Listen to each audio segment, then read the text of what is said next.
Pearl, a new horror film from director Ty West, starring Mia Goth. It's a prequel to their previous film X, which debuted just a couple of months ago in theaters. Apparently, the story is that when they were working on that previous film during the COVID quarantine before beginning shooting, the two of them came up with an idea of the prequel and essentially just ended up shooting the two movies back to back. With a third one to follow, reportedly called Maxine, but as yet still unmade. Now, if you haven't seen X, go check it out. It's a very cool, very competent 1970s style slasher that really tapped into the style, the atmosphere, and even the cinematic techniques of that decade. Pearl takes place decades earlier, in 1918, and what's really impressive is that it looks and feels like a 1940s, 1950s movie. The colors, the lighting, the music, some of the camera work, it's straight up taken directly from that period of movie making. So in essence, it feels like traveling back in time, kind of like X did, but to a completely different time period. And yet Ty West manages to make, both versions of this time travel exercise equally convincing. So superb job on that front. Anyway, Pearl follows Pearl, a young girl living on a rural farm in Texas. Her husband is overseas fighting in the Great War, and she lives a miserable existence with her overbearing, cold, unloving, ruthless mother and an invalid father that needs to be taken care of with the most basic stuff. She looks for salvation in dreams of becoming a star one day. She wants to be a singer and a dancer, like in the pictures that she sees at a local movie theater.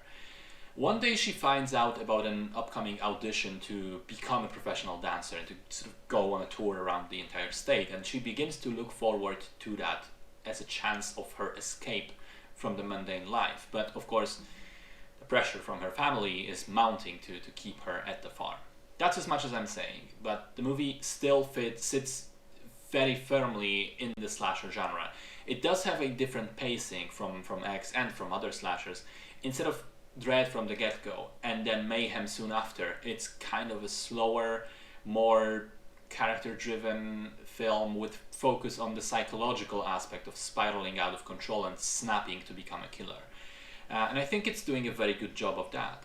Pearl, played by Mia Goth, of course, is a character who we on the one hand sympathize with and understand her struggles and her point of view, but at the same time we're afraid of the darkness inside of her and we're disturbed by her clearly unstable mind. And when things do get going, they get properly nasty. It's a violent film, much like X was. There are some direct references to the original Psycho from Alfred Hitchcock. There's also a callback to the Texas Chainsaw Massacre. In general, what the film impressed me most with is probably how it's a very well-made movie on its own, but at the same time how much cinematic knowledge and pedigree Ty West is able to display and use to a great effect. It's like he's telling us, look at all the cool things I know, and look at how I have some great ideas of how to use those cool things. Mia Goth is pretty great in it, so is the supporting cast. I loved the production design and sort of way it's made, but I mentioned that already. Very solid movie, definitely one of the better horror films this year, and I'm certainly looking forward to the trilogy finale.